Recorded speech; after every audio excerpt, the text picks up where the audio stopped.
ಎಲ್ಲರಿಗೂ ನಮಸ್ಕಾರ. Amitha's kitchen life ಸ್ಟೈಲ್ಗೆ ಸ್ವಾಗತ. ಇಲ್ಲಿ ನೋಡಿ ಸುವರ್ಣಗೆಡ್ಡೆಯ ಸಿಪ್ಪೆನೆಲ್ಲ ತೆಗೆದು ಈ ರೀತಿ ಕಟ್ ಮಾಡಿ ಇಟ್ಕೊಂಡಿದ್ದೇನೆ ನಾನು. ನೋಡಿ ಇಷ್ಟು ದಪ್ಪ ಉಂಟು.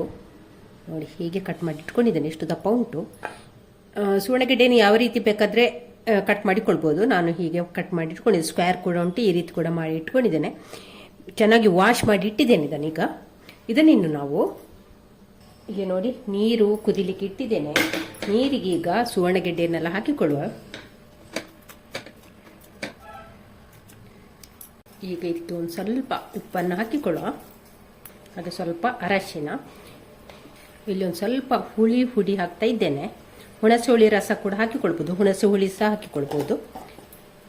ಇನ್ನು ಇದೊಮ್ಮೆ ಚೆನ್ನಾಗಿ ಕುದಿ ಬರಲಿ. ಒಂದು 10 ನಿಮಿಷ ನಾವು ಇದನ್ನು ಬೇಯಿಸಿಕೊಂಡ್ರೆ ಸಾಕು. ಜಾಸ್ತಿ ಬೇಡ, 10 ನಿಮಿಷ ಸಾಕು. ಸುವರ್ಣಗೆಡ್ಡೆ ಇದು ಬೇಗನೆ ಬೇಯ್ತದೆ.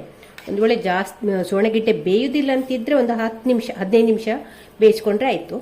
ಇನ್ನೊಂದು ಸುವರ್ಣಗೆಡ್ಡೆ ಒಂದು 3/4 ಅಂಶ ಬೆಂದರೆ ಸಾಕು. ಪೂರ್ತಿ ಬೇಯಿಸ್ಕೊಳ್ಳೋದು ಬೇಡ ಇದರಲ್ಲಿ.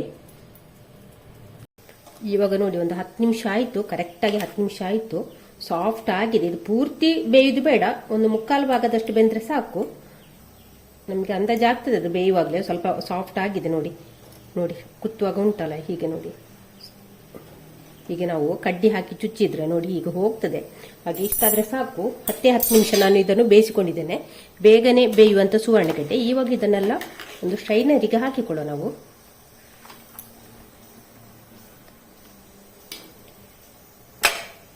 ಒಂದು ಮಸಾಲೆ ರೆಡಿ ಮಾಡಿಕೊಳ್ಳುವ. ಚಿಲ್ಲಿ ಪೌಡ್ರನ್ನು ಹಾಕ್ತಾ ಇದ್ದೇನೆ.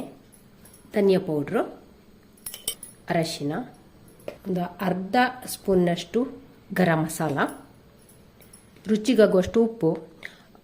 ಸುವರ್ಣಗೆಡ್ಡೆ ಬೇಯಿಸುವಾಗ ಕೂಡ ಉಪ್ಪು ಹಾಕಿಕೊಂಡಿದ್ದೇವೆ. ನೋಡಿಕೊಂಡು ಉಪ್ಪು ಹಾಕಿದ್ರೆ ಆಯಿತು.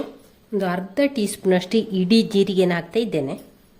ಕಟ್ ಮಾಡಿದ್ದಂತಹ ಕರಿಬೇವು, ಅಕ್ಕಿ ಹಿಟ್ಟು ಒಂದು 2 ಟೇಬಲ್ ಸ್ಪೂನ್ನಷ್ಟು, ಕಾಚಿಪುಳಿ ರಸವನ್ನು ಹಾಕ್ತಾ ಇದ್ದೇನೆ. ಹುಣಸೆ ಹುಳಿ ರಸ ಹಾಕ್ಬೋದು, ವಿನೆಗರ್ ಹಾಕ್ಬೋದು, ನಿಂಬೆ ಹುಳಿ ರಸ ಕೂಡ ಹಾಕ್ಬೋದು. ಹಾಕಿ ಒಮ್ಮೆ ಎಲ್ಲ ಚೆನ್ನಾಗಿ ಅಂತೆಯೊಮ್ಮೆ ಚೆನ್ನಾಗಿ ಮಿಕ್ಸ್ ಮಾಡಿಕೊಳ್ಳುವ. ಇವಾಗ ಇಲ್ಲಿ ಸ್ವಲ್ಪ ಸ್ವಲ್ಪ ನೀರು ಹಾಕಿಕೊಂಡು ಮಸಾಲೆಯನ್ನೊಮ್ಮೆ ಪೇಸ್ಟ್ ರೀತಿಯಲ್ಲಿ ತಂದರೆ ಆಯಿತು. ಇವಾಗ ನೋಡಿ ಮಸಾಲೆಯನ್ನೆಲ್ಲ ಕಲಸಿಕೊಂಡಾಯಿತು. ಟೇಸ್ಟ್ ನೋಡಿಕೊಳ್ಳಿ. ಉಪ್ಪು ಹುಳಿ ಖಾರ ಎಲ್ಲ ಕರೆಕ್ಟ್ ಉಂಟಂತ ನೋಡಿಕೊಳ್ಳಿ. ಇನ್ನು ನಾವು ಈ ಬೇಯಿಸಿಕೊಂಡಂಥ ಸುವರ್ಣಗೆಡ್ಡೆಗೆ ಉಂಟಲ್ಲ ಇದನ್ನು ಸವರಿದ್ರೆ ಆಯಿತು. ನೋಡಿ ಹೀಗೆ ನೋಡಿ ಈ ರೀತಿ ಹಿಟ್ಟು ಇಷ್ಟು ದಪ್ಪ ಇರಲಿ. ಹೀಗೆ ಸವರಿಕೊಳ್ಳುವ ಎಲ್ಲವನ್ನು ಕೂಡ.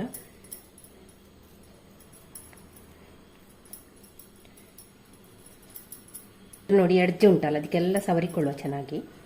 ಎಲ್ಲ ಸೈಡು ಕೂಡ ಚೆನ್ನಾಗಿ ಸವರಿ ಹೀಗೆ ಇಟ್ಕೊಳ್ಳೋ. ಒಂದರ ಮೇಲೆ ಒಂದು ಇಡ್ತಾ ಇದ್ದೇನೆ ನಾನು. ಇಲ್ಲಿ ಸುವರ್ಣಗೆಡ್ಡೆಗೆ ಮಸಾಲೆಯನ್ನೆಲ್ಲ ಸವರಿಕೊಂಡಾಯಿತು. ನೋಡಿ ಈ ರೀತಿ ಸವರಿಕೊಂಡಿದ್ದೇನೆ. ಇನ್ನು ಇದನ್ನೊಂದು 10 ನಿಮಿಷ ನಾವು ಹೀಗೆ ರೆಸ್ಟ್ ಮಾಡಲಿಕ್ಕೆ ಬಿಡುವ. ಇಲ್ಲಿ ಸುವರ್ಣಗೆಡ್ಡೆಗೆ ಮಸಾಲೆಯನ್ನು ಹಾಕಿ ಒಂದು 10 ನಿಮಿಷ ಆಯಿತು. ಇವಾಗ ಇದನ್ನು ನಾವು ಫ್ರೈ ಮಾಡಿಕೊಳ್ಳುವ. ಸ್ಟವ್ ಮೇಲೆ ತವ ಇಟ್ಟಿದ್ದೇನೆ. ಅದಕ್ಕೆ ಈಗ ಒಂದು 2 ಟೇಬಲ್ ಸ್ಪೂನು ಕೊಬ್ಬರಿ ಎಣ್ಣೆಯನ್ನು ಹಾಕಿಕೊಳ್ಳುವ. ಎಣ್ಣೆಯನ್ನು ಜಾಸ್ತಿ ಬೇಡ ಇದಕ್ಕೆ. ತವಕ್ಕೆ ಪೂರ್ತಿ ಸವರಿಕೊಂಡ್ರೆ ಆಯಿತು. ಹಾಗೆ ತವ ಚೆನ್ನಾಗಿ ಕಾದಿರಬೇಕು. ಇಲ್ಲಿ ಎಣ್ಣೆ ಚೆನ್ನಾಗಿ ಕಾದಿದೆ. ಈಗ ಕಲಸಿಟ್ಟುಕೊಂಡಂಥ ಸುವರ್ಣಗೆಡ್ಡೆಯನ್ನು ನಾವು ಇದಕ್ಕೆ ಹಾಕಿಕೊಳ್ಳುವ.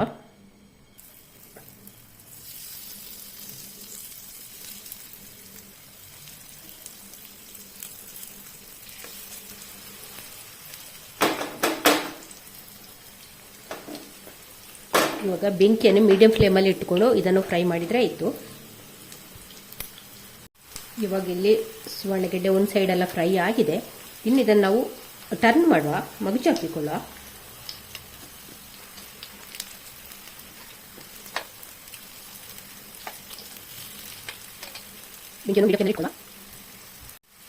ನೋಡಿ 2 ಸೈಡ್ ಕೂಡ ಚೆನ್ನಾಗಿ ಫ್ರೈ ಆಗಿದೆ. ಹಾಗೆ ಎಣ್ಣೆಗೆ ಕೂಡ ಮಸಾಲೆ ಬಿಟ್ಟುಕೊಳ್ಳಿ. ನೋಡಿ ಎಣ್ಣೆ ಕೂಡ ಎಷ್ಟು ಕ್ಲೀನ್ ಆಗಿದೆ ನೋಡಿ. ನೀವು ಇದಕ್ಕೆ ಶುಂಠಿ ಬೆಳ್ಳುಳ್ಳಿ ಪೇಸ್ಟನ್ನು ಕೂಡ ಸೇರಿಸ್ಕೊಳ್ಬೋದು. ನನಗೆ ಮರ್ತೋಯಿತು, ನಾನು ಇಟ್ಟಿದ್ದೆ, ಅದು ಹಾಕಲಿಕ್ಕೆ ಬಿಟ್ಟು ಹೋಗಿದೆ. ಶುಂಠಿ ಬೆಳ್ಳುಳ್ಳಿ ಪೇಸ್ಟ್ ಕೂಡ ಹಾಕಿಕೊಳ್ಳಿ. ತುಂಬಾ ಒಳ್ಳೆಯದಾಗ್ತದೆ. ಹಾಗೆ ಫ್ಲೇವರ್ ಕೂಡ ಚೆನ್ನಾಗಿರ್ತದೆ. ಇಷ್ಟಾದರೆ ಸಾಕು. ಇವಾಗ ಇದನ್ನು ನಾವು ತೆಗೆಯುವ. 2 ಸೈಡ್ ಕೂಡ ಮಗುಚಿ ಹಾಕಿ ಫ್ರೈ ಮಾಡಿದರೆ ಆಯಿತು. ನೋಡಿ ಎಲ್ಲ 2 ಸೈಡ್ ಕೂಡ ಚೆನ್ನಾಗಿ ಫ್ರೈ ಆಗಿದೆ. ಹಾಗೆ ಕ್ರಿಸ್ಪಿ ಕೂಡ ಆಗಿದೆ. ನೋಡಾಗ ಅಂದಾಜಾಗಿರ್ಬೋದಲ್ಲ ನಿಮಗೆ. ನೋಡಿ ಒಳ್ಳೆ ಘಮ ಘಮ ಪರಿಮಳ ಕೂಡ ಬರ್ತಾ ಉಂಟು. ಕರಿಬೇವೆಲ್ಲ ಫ್ರೈ ಆಗಿ ಚೆನ್ನಾಗಿ ಬರ್ತಾ ಉಂಟು ನೋಡಿ. ನೋಡಿ ಎಷ್ಟು ಕ್ರಿಸ್ಪಿ ಕೂಡ ಆಗಿದೆ, ಚೆನ್ನಾಗಿ ಆಗಿದೆ. ಕರಿಬೇವು ನೋಡಿ, ಎಣ್ಣೆ ಜಾಸ್ತಿ ಹಾಕಿಕೊಳ್ಳೋದಿಲ್ಲ. ಇಷ್ಟೇ ಎಣ್ಣೆಗೆ ನಾನು ಉಳಿದಂಥ ಸುವರ್ಣಗೆಡ್ಡೆಯನ್ನು ಹಾಕಿಕೊಳ್ತಾ ಇದ್ದೇನೆ. ಇದ್ರ ಮೇಲೆ ಹಾಕಿಕೊಂಡ್ರೆ ಆಯ್ತು, ಸವರಿಕೊಂಡ್ರೆ ಆಯ್ತು ನೋಡಿ. ಸ್ನೇಹಿತರೆ, ರೆಸಿಪಿ ನೋಡಿದ್ರ? ರೆಸಿಪಿ ಇಷ್ಟ ಆಯ್ತಾ? ಹಾಗಾದ್ರೆ ಒಂದು ಲೈಕ್ ಮಾಡಿ, ಹಾಗೆ ಶೇರ್ ಮಾಡಿ. ಚಾನಲ್ಗೆ ಯಾರು ಹೊಸಬ್ರಿದ್ರೆ ಪ್ಲೀಸ್ ಸಬ್ಸ್ಕ್ರೈಬ್ ಮಾಡಿಕೊಂಡು ಚಾನಲನ್ನು ನೋಡಿ. ಥ್ಯಾಂಕ್ ಯು ಸ್ನೇಹಿತರೆ.